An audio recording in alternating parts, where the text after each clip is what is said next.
worried about is how un-American this whole initiative is. It's sick. It's sick. Deciding in some states that you cannot bring water to people standing in line, waiting to vote. Deciding that you're going to end voting at 5 o'clock when working people are just getting off work. Deciding that there will be no absentee ballots under the most rigid circumstances. The Republican voters I know find this despicable. The CEO and chairman of Coca-Cola said organizations like ours must stand up and support Black Lives Matter and social justice. Now when they try to pass this racist legislation, we can't get him to say anything. This new Georgia bill that the governor is signing now has these ID requirements. It has limits on where you can drop ballot boxes. It makes it, quote, a crime to provide even water to voters waiting in lines. That's the very thing the president rebuked today that we showed earlier in our program. On this breaking news, I want to bring in the bishop who we just saw on our screen there. He's leading the charge in Georgia, Bishop Reginald Jackson. He oversees the state's AME churches. Thanks for being with us. Good to be with you, Harry. We just showed Governor Kemp there speaking, and my producers tell me I can now confirm and report he has signed this controversial bill. You see him here speaking on it. He signed it. It is law in the state of Georgia. Whether or not there are legal challenges or other ways to stop it before implementation will be seen as it's brand new. Your response to this breaking news tonight? Well, you know, it's interesting. We were at the State House today protesting against this legislation.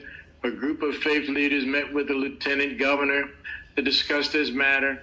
Then we tried to have a meeting with the governor, whose office said he was busy and couldn't meet. Now I understand it was not that he was busy and couldn't meet. It is that he had already decided he was going to sign this bill and wouldn't meet.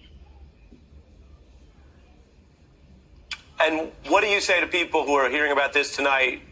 It sounds like a state issue. Of course, Georgia was what turned the whole Senate. And we have seen, as we've reported, this type of measure moving through the process in several states. What do you say to people about what's in this bill or why it matters? Well, this is not only a Georgia problem, it's a national problem. Following the election last November here in Georgia, when Georgia went blue for the first time since 1992, none of these bills would have been submitted if Republicans had won.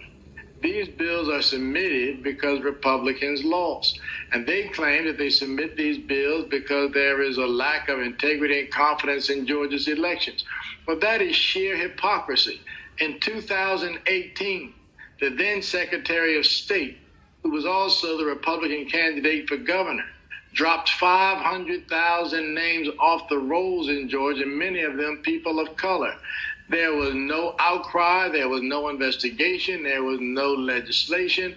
There was no saying that we didn't have confidence in the election. When black folk complained about what happened in 2018, there was a deafening silence. When the former liar-in-chief said the election was stolen from him, all of a sudden Georgia had no confidence in this election. There were 3 recounts, 1 audit, court case after court case, nothing. And they still claim they passed this law today because of the lack of confidence. That is a lie. It's voter suppression and it's racism. Appreciate your candor. And I know how much you've been working on this. For voters, I should say for viewers joining us, voters as well, what you see on your screen is Governor Kemp in Georgia signing this voting crackdown. I want to give some context, and because it's a breaking story, bring back in one of our experts, Michael Steele. Context from the New York Times here, which we can put up on the screen, is what's happening around the country. Republicans, quote, seizing more power over how elections are run. States legislatures, for example, is also in Georgia looking to strip the state elections official of their role on the election board so he would lose power. Michael, as the bishop was just saying, those multiple attacks in Georgia, as well as what other legislatures are doing, Bishop said a more organized response to losing an election, and rather than trying to win more votes, it's just trying to suppress votes from the other side. Michael.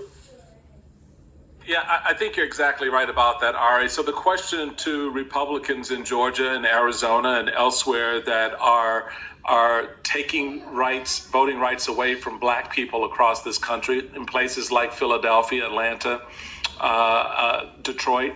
How do you think this ends?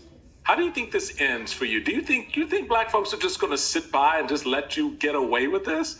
Do you think the bishop and others are just going to say, oh, well, I guess there's nothing we can do. The Georgia legislature just passed this and the governor signed it.